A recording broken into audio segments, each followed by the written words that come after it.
Staying in the neighborhood, South Sudan remains in chaos. A new UN report says hundreds of civilians were killed and wounded in 2014, targeted for their ethnicity, nationality, or political views. The UN Human Rights Division says that its findings on mass killings in Bentiu and Bor could form the basis for war crimes charges.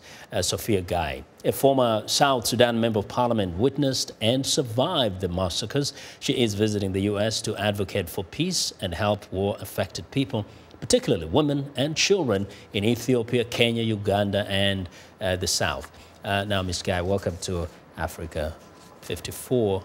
And, you know, South Sudan, we've been talking about it for a long time. And it's come to a point where people are almost getting tired of talking about it. Is that a big concern for you? Sure. It is a big concern because our issues and the killing of women and children is still intact. And we see that the world is not considering what is happening in my country. Like what happened last year in regards to Nigeria, the Boko Haram.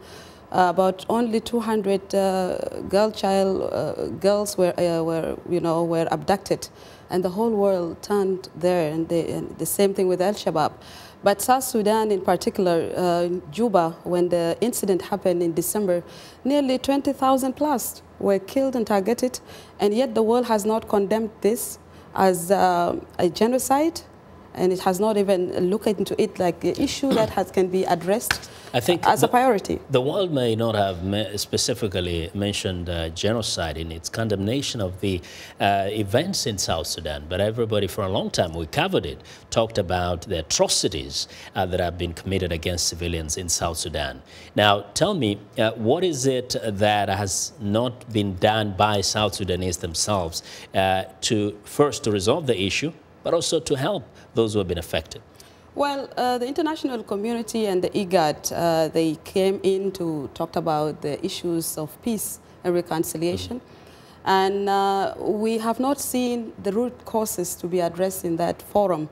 We feel as South Sudanese people, victims and survivors of this war, that there is a need for root causes to be addressed, not just to come up with a quick fix kind of solution. Yes. Now, do you get the sense that the leadership on both sides, especially in the peace process, is really urgent at this issue, particularly considering that there's so many women and children who have been affected? Are they displaying that urgency in resolving the issue? They did have addressed that urgency, but it's still for us within the opposition, the urgent need for our people, particularly our areas in the greater Upper Nile. There's a lot of devastation situation. Women are dying almost, and children on a daily basis.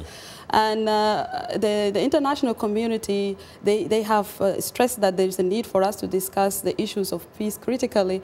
But we feel also the root causes so that it's not a fixed quick kind of... But now that is where you cannot challenge the international community. Some people have said that, and you've been a member of parliament, that leadership and politicians in South Sudan have been so selfish. They're focused on themselves, not the people. Not really. Now, you can't blame the international community, I cannot say that they are selfish. But if you know this issue, it started in the political party SPLM.